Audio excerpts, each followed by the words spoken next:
Focus TV national breaking নিউজে আপনাদেরকে স্বাগতম। আসুন জেনে নিই আজকের প্রধান সংবাদ শিরোনামগুলো। আওয়ামী লীগ সরকারের পতনের পর বাংলাদেশের রাজনৈতিক পটপরিবর্তন নির্বাচনের দিকে মোড় নিয়েছে।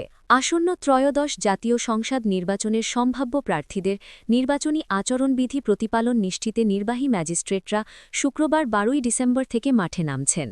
বাংলাদেশ পুলিশের ৩০ জন উপমহাপরিদর্শক, ডিআইজি, ৪ জন অতিরিক্ত ডিআইজি এবং ৫ জন পুলিশ সুপার, এসপি পদমর্যাদার কর্মকর্তাকে একসঙ্গে বদলি করা হয়েছে। ত্রয়োদশ জাতীয় সংসদ নির্বাচনকে বানচাল করার মতো কোনো শক্তি পৃথিবীতে নেই বলে মন্তব্য করেছেন প্রধান উপদেষ্টার প্রেস সচিব শফিকুল আলম। রাজধানীর বিজয়নগর এলাকায় ইনকিলাব মঞ্চের মুখপাত্র ও ঢাকা ৮ আসনের সম্ভাব্য স্বতন্ত্র প্রার্থী শরীফ ওসমান হাদি দুর্বৃত্তদের গুলিতে গুরুতর আহত হওয়ার ঘটনায় গভীর উদ্বেগ প্রকাশ করেছেন অন্তর্বর্তীকালীন সরকারের প্রধান উপদেষ্টা প্রফেসর মোহাম্মদ ইউনুস।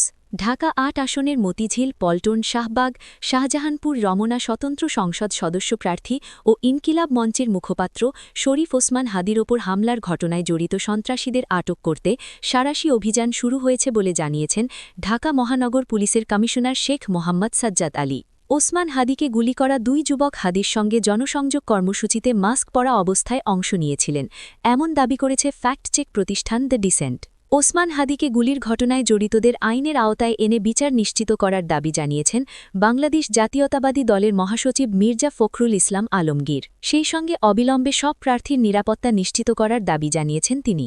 ঢাকায় ইনকিলাব মঞ্চের নেতা ওসমান হাদির উপর গুলিবর্ষণের নিন্দা জানিয়ে বিএনপির ভারপ্রাপ্ত চেয়ারম্যান তারেক রহমান বলেছেন, দেশ এখন অত্যন্ত সংকটের ভেতর দিয়ে যাচ্ছে। এই পরিস্থিতিতে বাংলাদেশের স্বাধীনতা ও সার্বভৌমত্বে বিশ্বাসী প্রতিটি দল ও ব্যক্তিকে ঐক্যবদ্ধ হওয়ার আহ্বান জানিয়েছেন তিনি। এগুলোই ছিল আজকের প্রধান সংবাদ। পরবর্তী সংবাদের জন্য ফোকাস টিভি এর সাথেই থাকুন। ধন্যবাদ।